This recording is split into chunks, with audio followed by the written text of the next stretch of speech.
네. 할렐루야. 네. 우리 목사님 너무 많은 저에 대한 정보를 알고 계시군요. 네. 아침에 이렇게 내려오는데 너무 좋더라고요. 이렇게 대부분 몇 번 와본 적이 몇 번 안 되지만 아침에 이렇게 나오면서 자연을 보고 또 그 비가 오는 차창밖의 모습을 보면서 하나님이 이렇게 우리에게 큰 아름다운 자연을 주신 것에 감사하고 또 마음이 또 새롭게 힐링되고 또 우리 이 드림교회 생일잔치에 온다는 게 너무 기뻐서 설레어 하는 마음 가지고 오게 되었습니다.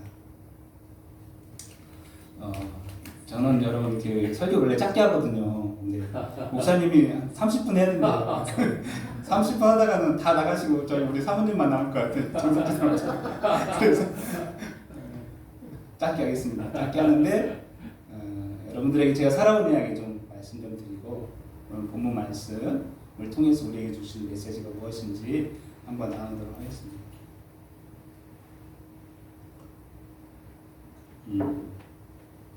이제 어느 교회에 한 50여 명의 이제 성가대분들이 계셨어요.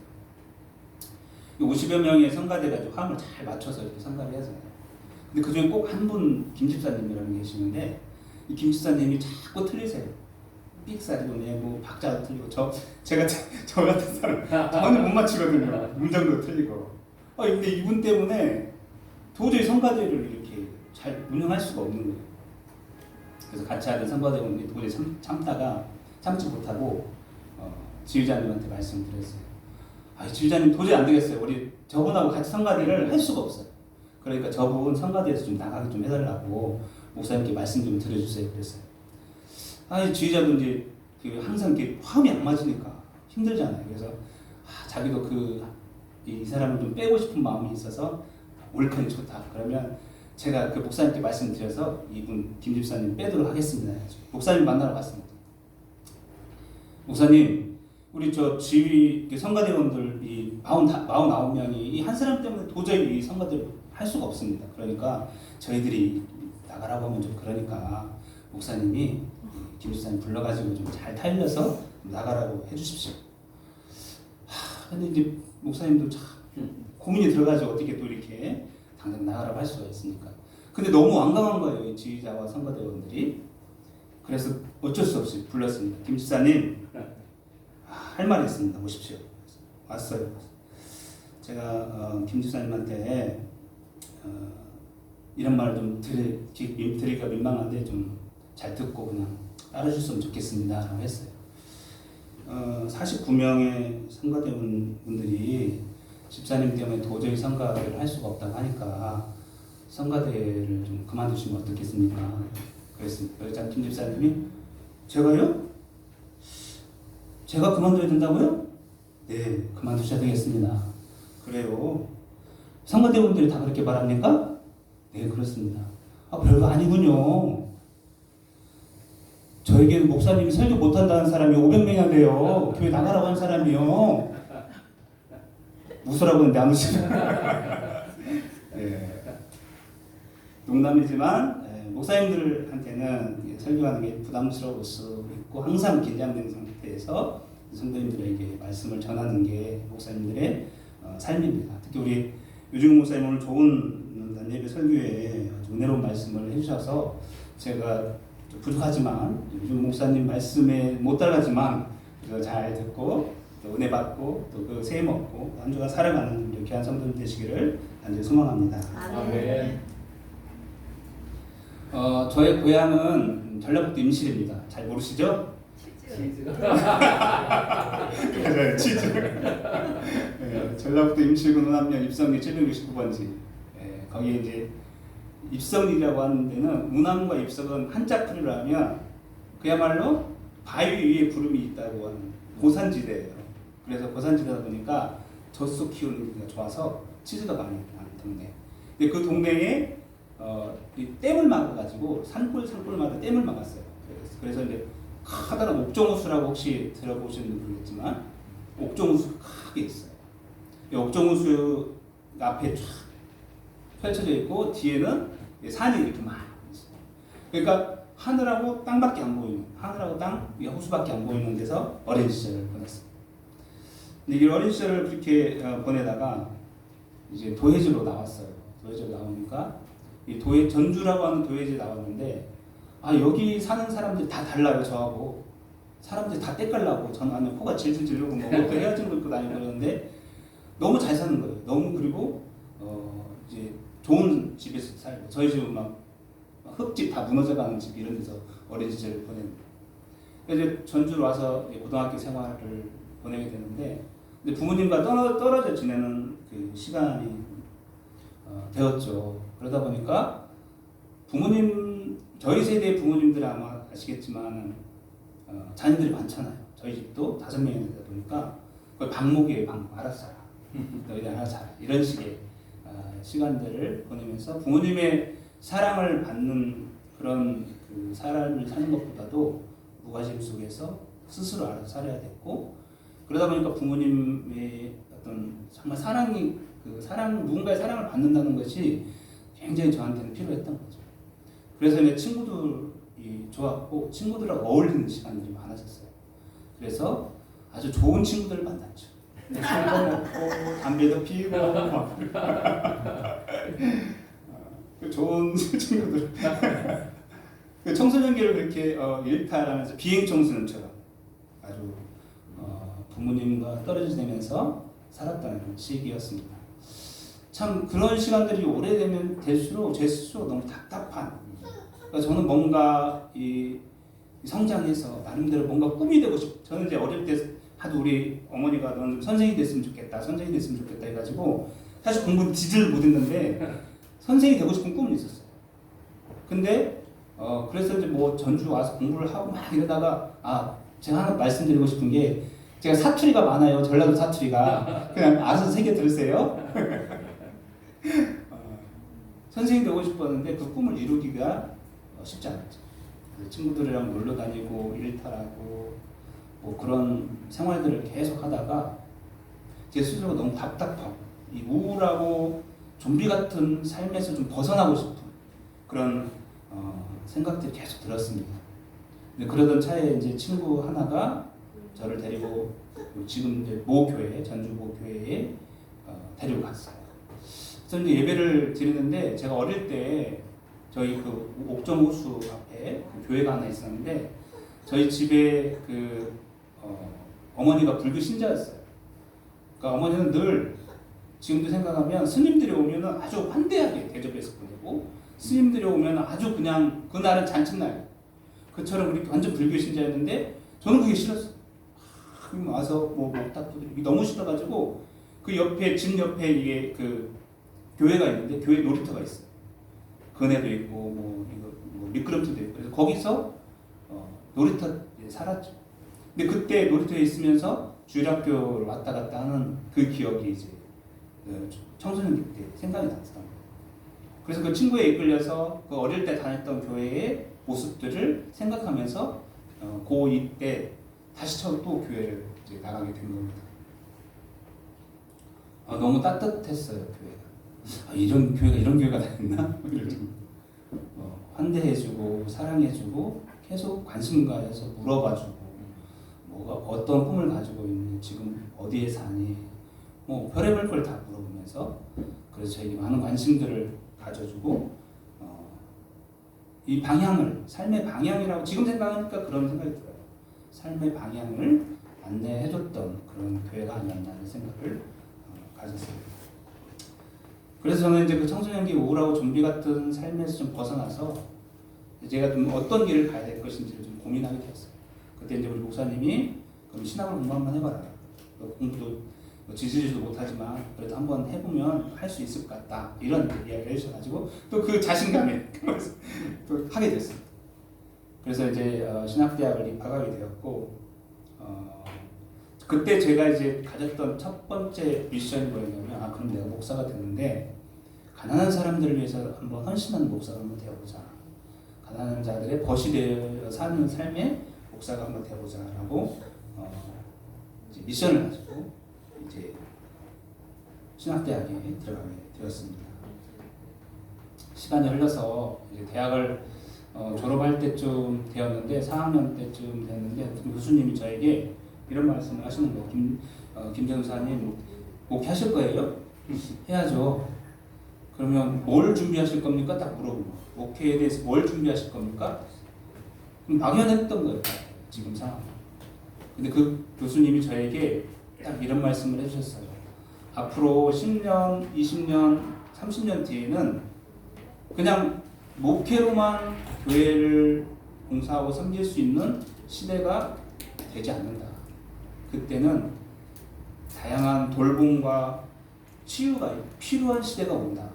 그러려면 신학 외에 다른 것을 좀 공부해봤으면 좋겠다. 이런 이제 메시지를 주셨습니다.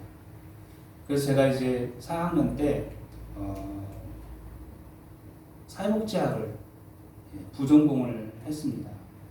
그래서 이제 사회복지 부전공을 하려면 1급 자격증이 나오려면 그때는 학점을 이수하면 됐던 때였어요. 그래서 4학년, 5학년을 남들은 다 4학년이 끝나는데 5학년까지 학교를 다녔죠.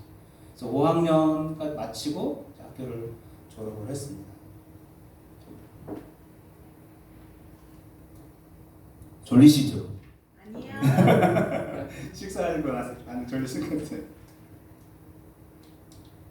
그래서 이제 그때 5학년 마치고 신학대학원을 이제 가려고 준비를 하고 있었습니다. 신학대학원에 이제 가서 목사 안수를 받고 목회를 하려고 생각을 하고 있었는데 저 뒤에 계신 분하고 교제를 하게 됐어요. 그래서 저 뒤에 계신 분하고 이제 결혼을 앞두고 있는데 이제 못 하겠다는 거예요. 신학대학 가는 거, 신학대학 가는 거 반대한다는 거예요. 절대 안 된다. 헤어지자. 헤어져 버렸으면 어쨌든. 그래서 어쨌든 예 좋아요 알았습니다 안 가겠습니다. 그래서 결혼을 하게 됐습니다. 결혼을 하게 됐고 네. 그리고 이제 저에게 원하는 결혼하기 전에 직장을 가졌으면 좋겠다. 직장을 가져서 생활했으면 좋겠다라고 이야기를 해서 그럼 이제 저는 제가 또 신학도 전공했고 사회복지도 전공했으니까 그럼 제가 할 수 있는 일들을 좀 찾아야 하잖아요. 그래서 이제 그렇게 고민하고 기도하고 있는 차에 신학도 전공하고 사회복지도 전공한 사람을 뽑는데요. 뽑는데 연락이 왔어. 연조 단체인데 처음 들어본 단체에서 저는 그때 당시에 월드비전이라고. 근데 아주 오래된 단체래. 그래서 응시를 했어요. 원서를 넣었는데 일주일 한 2, 3일 뒤에 연락을 준다던데 연락이 없어요.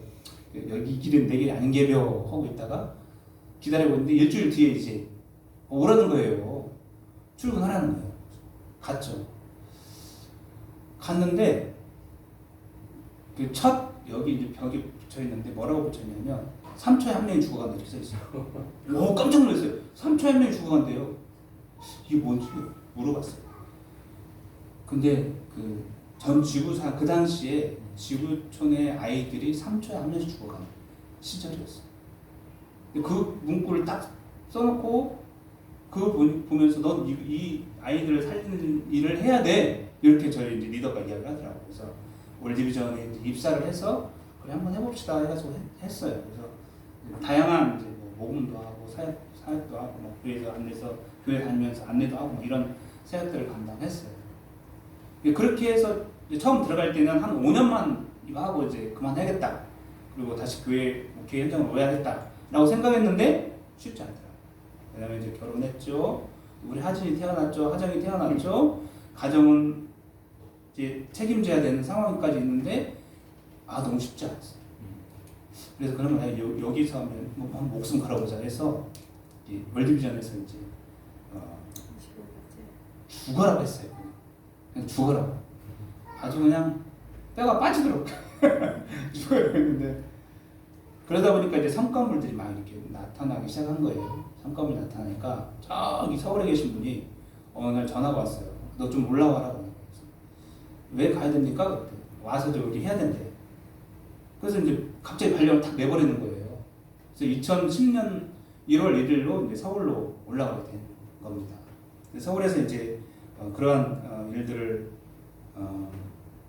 감당하는데 이제 거기서도 이제 일을 막 하게 하면서 굉장히 성과를 좀 잘 냈습니다. 여러 가지 실적도 좋았고 하는 것만 잘 됐어요. 그때 사람이 겸손해야 된다는 건 다 하나님이 주시는데 내 더 교만한 느낌인 거예요. 이 어깨가 막 올라가는 거죠 이게. 뭐 잘 되니까 모든 프로젝트 다 잘 돼요. 방송 프로젝트, 뭐 교회 프로젝트 다 잘 되니까 다른 동력자들이 다 우습게 보이는 거예요. 근데 이제 그렇게 내가 이렇게 어깨가 팍 올라가 있으니까 다른 동역자들이 시기를 하는 거예요. 제 이름이 시기인데 시기를 하는 거예요. 시기하고 질투하고 그래서 막 끌어내리려고.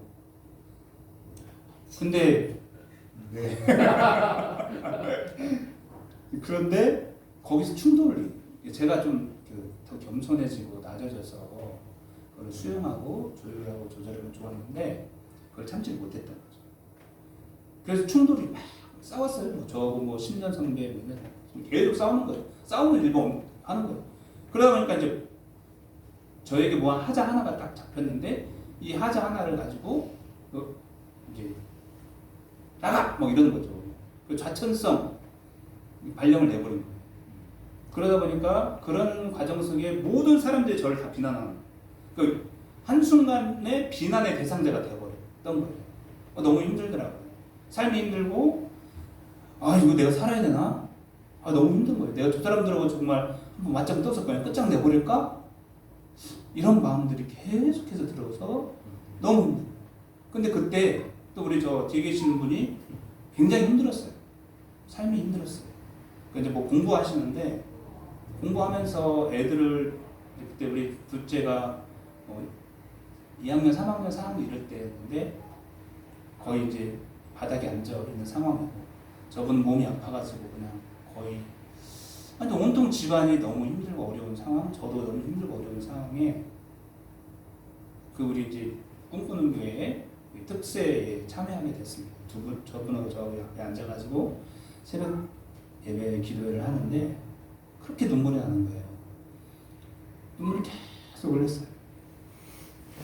근데 그때 주시는 말씀이 호세아 6장 1절 말씀 딱 주시는 거예요. 말씀을 열었는데 호세아 6장 1절 말씀이 어떤 말씀이냐면 하나님께 돌아오라. 여호와께서 우리를 찢으셨으나 도로 낫게 하실 것이고 우리를 찢으셨으나 싸매 주실 것이다. 라는 말씀을 딱 주셨어요. 엄청 울었습니다. 울었습니다. 하나님을 떠나서 세상을 사는데 너무 교만한 자로 살았구나. 너무 나밖에 몰랐구나. 그래서 하나님 이 시간 저를 무릎 꿇게 하셨구나.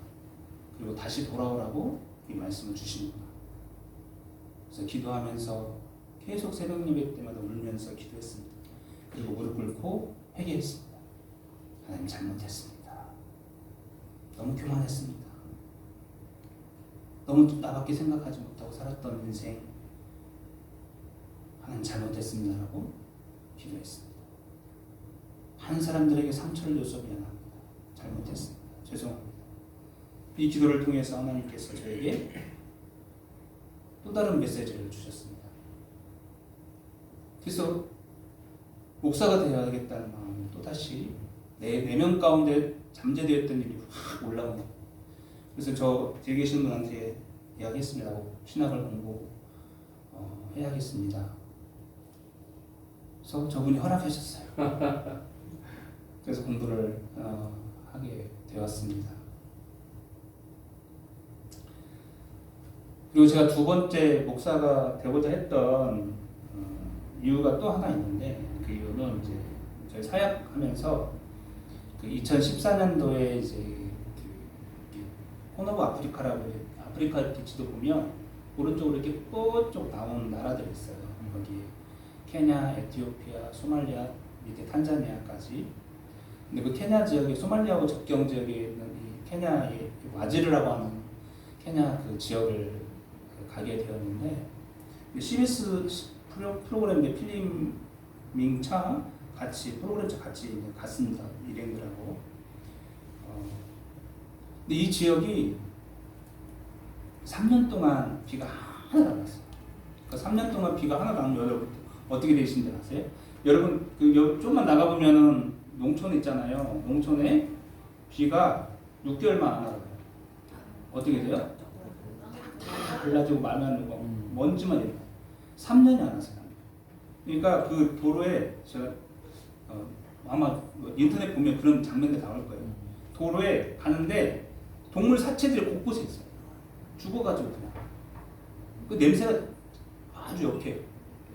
근데 더 무서운 거는 그 길 가는 사람들 한 사람 한 사람이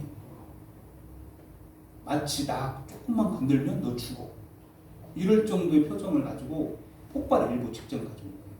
비가 안 오니까. 그래서 이제 그때 이제 우리가 살수차 있죠. 물 싣고 다니는 살수차를 막 보내는 일들을 했었는데, 그리고 그 일행들과 함께 한 가정을 방문을 하게 됐는데, 한 가정에 갔더니 아이가 이렇게 누워 있어요. 한 초등학교 한 2학년, 3학년쯤 되는 아이예요. 누워 있는데 이렇게 이제 자기네들 이불을 이렇게 들어 쓰고 있는데 누워 있는 거예요. 좀 이상하다 싶어서 이제 우리 일행들이 이렇게 그 안내하시는 분하고 같이 이불을 이렇게 걷어서 보니까 이미 아이는 눈이 이렇게 뒤집어졌어요. 그리고 입에서 이렇게 불순물이 막 흘러나오고 있고, 그런데도 이 아이를 손을 못 대는 그 지역 사람들 아무도 손을 못 대고 있는 거예요. 그래서 저희 일행이 이 아이를 급히 보건소로 데려갔어요. 그런데 가다가 죽었어요.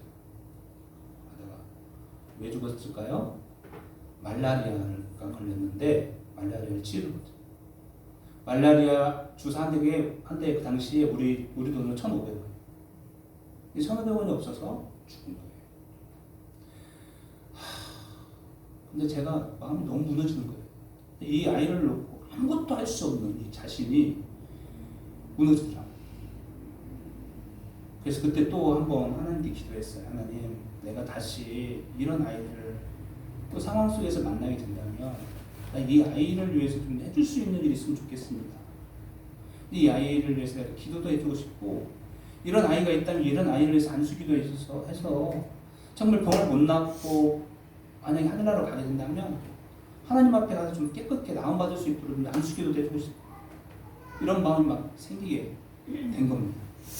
그래서 그 마음과 또 내 삶의 이 공고함 속에서 나타났던 마음이 결국 저를 목사의 길로 인도해 주셨습니다. 하나님께서 저를 이곳까지 오게 하시고 야신대학교 신학대학원에서 공부를 마치고 또 인턴 과정을 마치고 전 목사 안수를 늦게 받았죠. 2022년 10월 18일 날 경기 북로에서 목사 안수를 받았습니다. 그러면 하나님 앞으로 저를 어떻게 사용하실 것인지 또 기도했어요. 하나님, 저는 그러면 앞으로 어떤 길을 가야 합니까? 라고 생각하면서 오늘 주신 본문 말씀을 묵상하게 되었습니다. 잠깐만 제가 졸리시지만 본문 말씀 잠깐 설명해 드릴게요. 좀 들어주시면 좋을 것 같아요.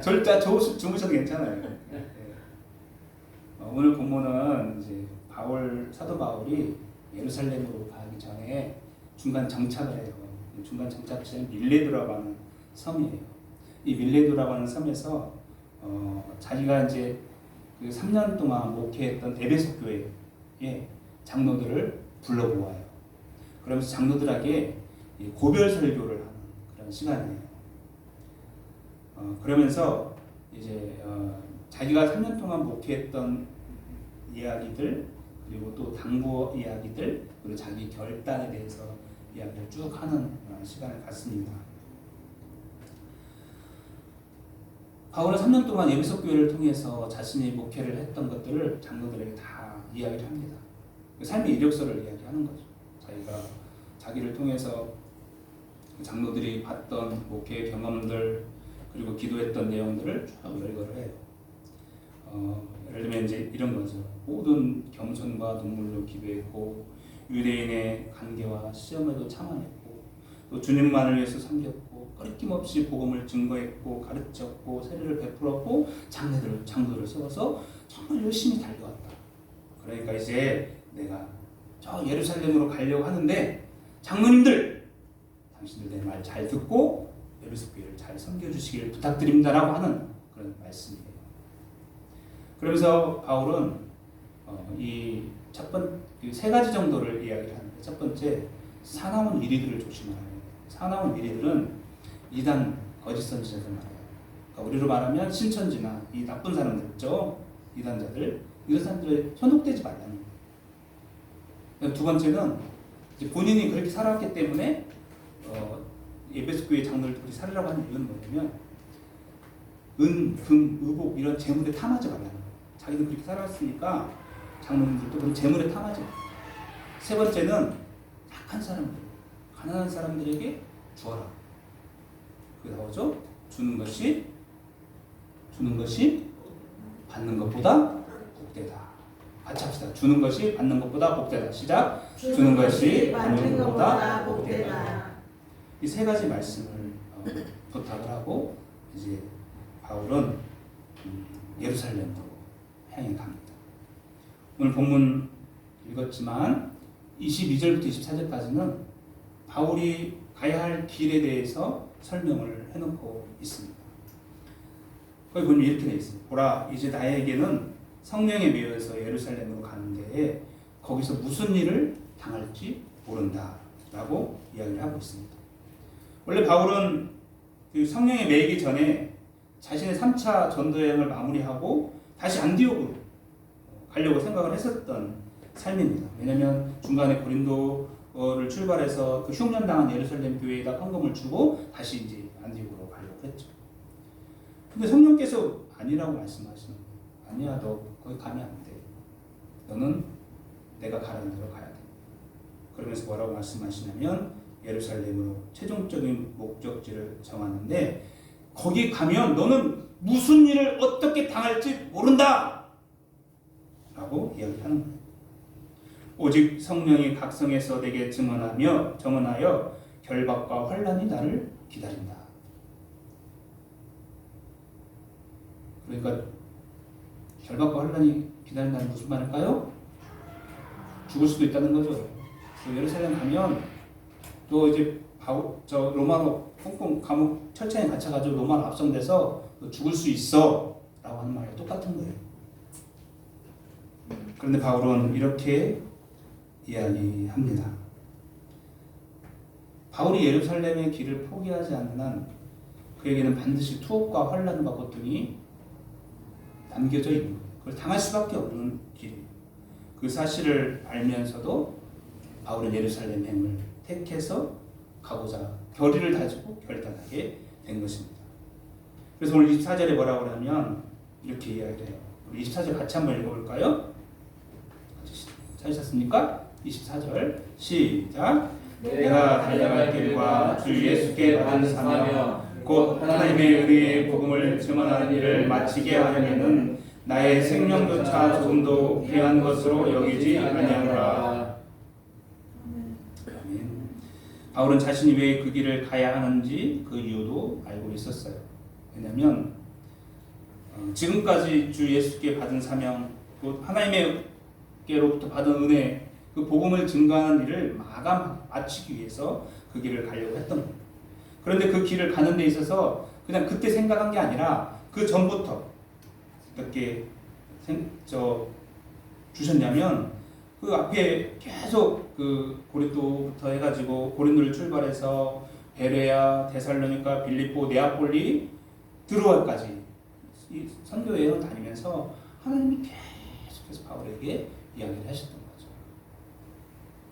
그래서 바울은 예루살렘으로 가는 길을 마다하지 않고 가게 되는 것입니다. 그걸 장로들한테 다 이야기를 한 거예요. 나 예루살렘에 가면 투옥, 환난, 고통, 결박의 나를 기다리고 있지만 나는 그 길을 가야 합니다. 이렇게 이제 보별 설교가 끝나자 많은 성도들이 바울의 예루살렘 길을 가로막기 시작합니다. 도로의 제자들, 아가보의 선지자들, 빌립 집사와 가족들, 가이사랴 제자들 모두 울면서 바울의 예루살렘 행을 저지하는 거죠. 바울 선생님, 바울 사도님, 다시 한번 생각해 보십시오. 다시 한번 생각해서 안 가면 안 되겠습니까? 그러나 어떻게 합니까? 바울이 이렇게 이야기합니다. 어찌하여서 너희들이 울며 내 마음을 상하게 하느냐.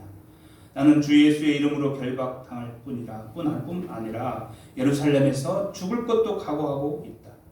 그러니 내가 가는 길은 추후에 흔들림도 없다.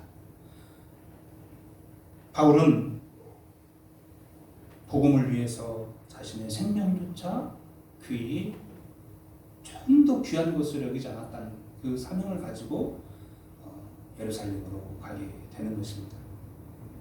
철저하게 하나님 앞에 무릎을 꿇었지요, 사도 바울은. 그리고 하나님께서 성령을 통해서 예루살렘 행이 어떤 길인지 알면서도 그 길을 가는 것을 결단하게 된 것입니다. 아마 하나님은 이렇게 이야기를 했을 것 같아요, 바울에게. 아마 이런 메시지가 아닐까라는 생각을 합니다. 하나님이 바울을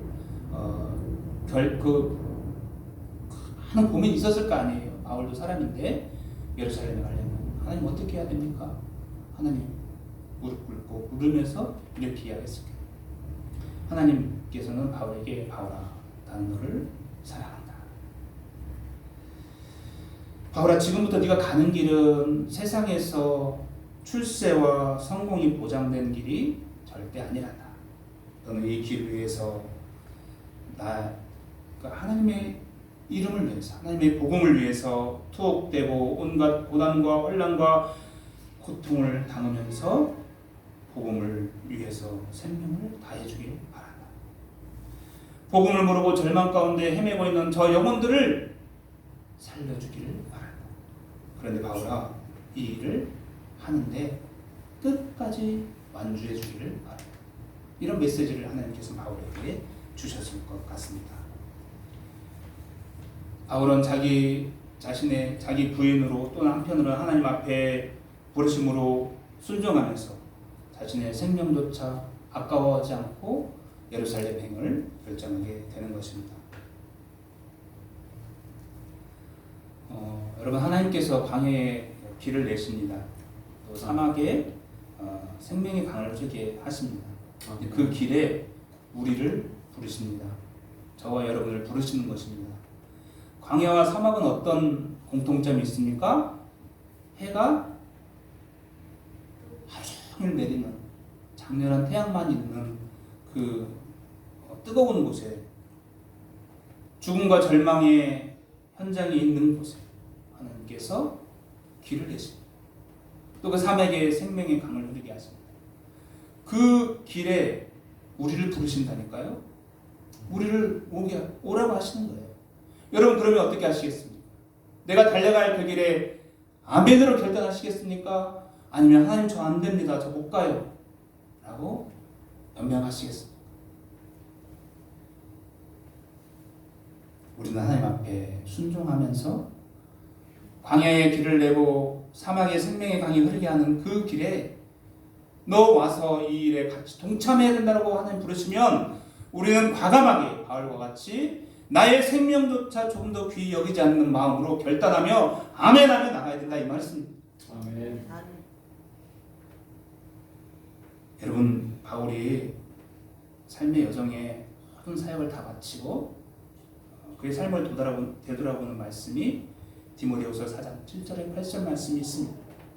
나는 선한 싸움 싸우고 나의 달려갈 길을 마치고 믿음을 지켰으니 이제 곧 나를 위하여 이의 멸류관이 예비되었으므로 주 곧 의로우신 재판장이 그날에 내게 주실 것이고 내게만 아니라 주의 나타나심을 사모한 모든 자에게 주신다고 말씀하셨습니다. 여러분, 이 바울의 고백이 여러분의 고백이 되시고 저의 고백이 되기를 간절히 축원합니다. 아멘. 여러분, 한 가지만 부탁하겠습니다.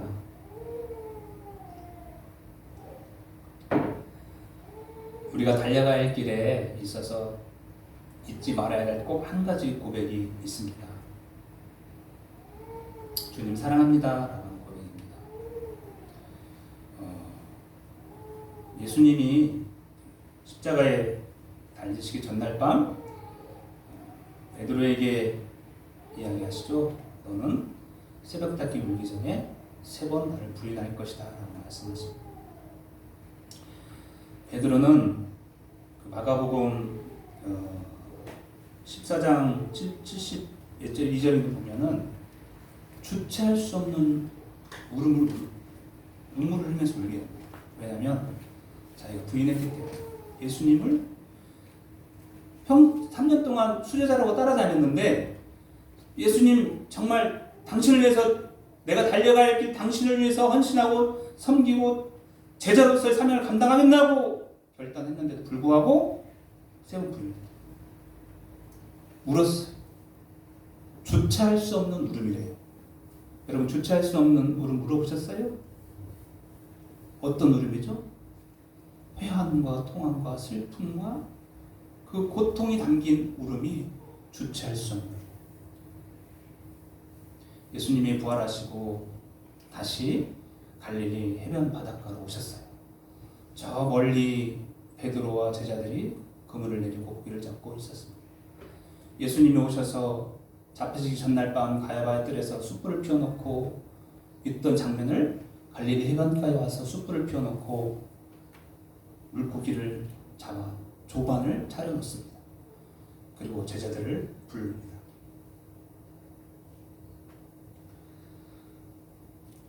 예수님은 그렇게 배반했던 사람, 그렇게 형편없던 사람, 수제자라고 하면서도 자기에게 3번 부인했던 사람을 사도로 임명을 해요. 복음을 증거하라고 사도로 임명을 합니다. 그리고 예수님은 그 숯불을 펴놓고 와서 조반을 먹으라 하고 그에게 묻지도 따지지도 않아요. 너 왜 나 배신했어? 이 말 하지도 않아요. 딱 하나 물어봅니다. 요한의 아들 시몬아, 네가 나를 사랑하느냐? 또 한 번 묻습니다. 요한의 아들 시몬아, 네가 나를 사랑하느냐? 3번째 묻습니다. 요한의 아들 시몬아, 네가 나를 사랑하느냐? 네, 주님 사랑합니다. 그러면서 주님이 뭐라고 하십니까? 내 양을 먹이고 치고 돌보라라고 말씀하십니다. 그러면서 베드로에게 사도로 임명하면서 베드로는 그 사도의 사명을 가지고 복음을 증거하고 유대인들에게 복음을 증거하는 사명을 잘 감당하게 됩니다. 결국 평생 베드로는 예수 그리스도의 사랑에 매여 사도로서 평생 복음을 증거하며 살다가 죽게 됩니다. 기록에 의하면 주님처럼 머리를 하늘에 두고 죽을 수 없어서 거꾸로 매달아 죽었다는 전설도 기록도 있습니다. 여러분 이제 말씀 마치겠습니다. 우리도 주님을 배반할 수 있습니다. 그렇지만 주님은 우리에게 묻지도 따지지도 않습니다. 그때 그 갈릴리 바닷가에서 조반을 마련해놓고 베드로를 불러 앉아서 물은 것처럼 여러분 우리에게 부르십니다. 오늘 우리를 예배자로 부르시면서 네가 나를 사랑하느냐? 네가 나를 사랑하느냐?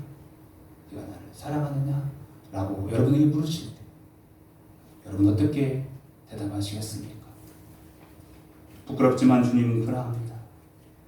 내가 주님을 사랑합니다. 사랑합니다라고 고백하는 우리 주님교회 성도님들 모두 되시기를 간절히 소망합니다. 아멘. 내가 달려갈 그 길에 난 항상 우리는 나약하고 연약하고 늘 배반하고 그 다음에 늘 쓰러지고 이렇습니다. 불쌍한 인간들을 다시 추스려서 하나님의 영광을 이루어 나가려고 우리를 부르셨습니다. 배반했지만 쓰러지지만 연약하지만 하나님 다시 우리를 부르시고 우리에게 주시는 한 영혼의 생명을 구하는 영혼을 구원하여 예수의 제자로 삼아 하나님 나라를 이루어가는 이 교회의 사명을 우리에게 주셨습니다.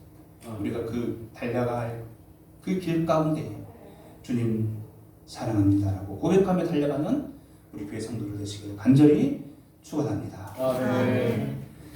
하친이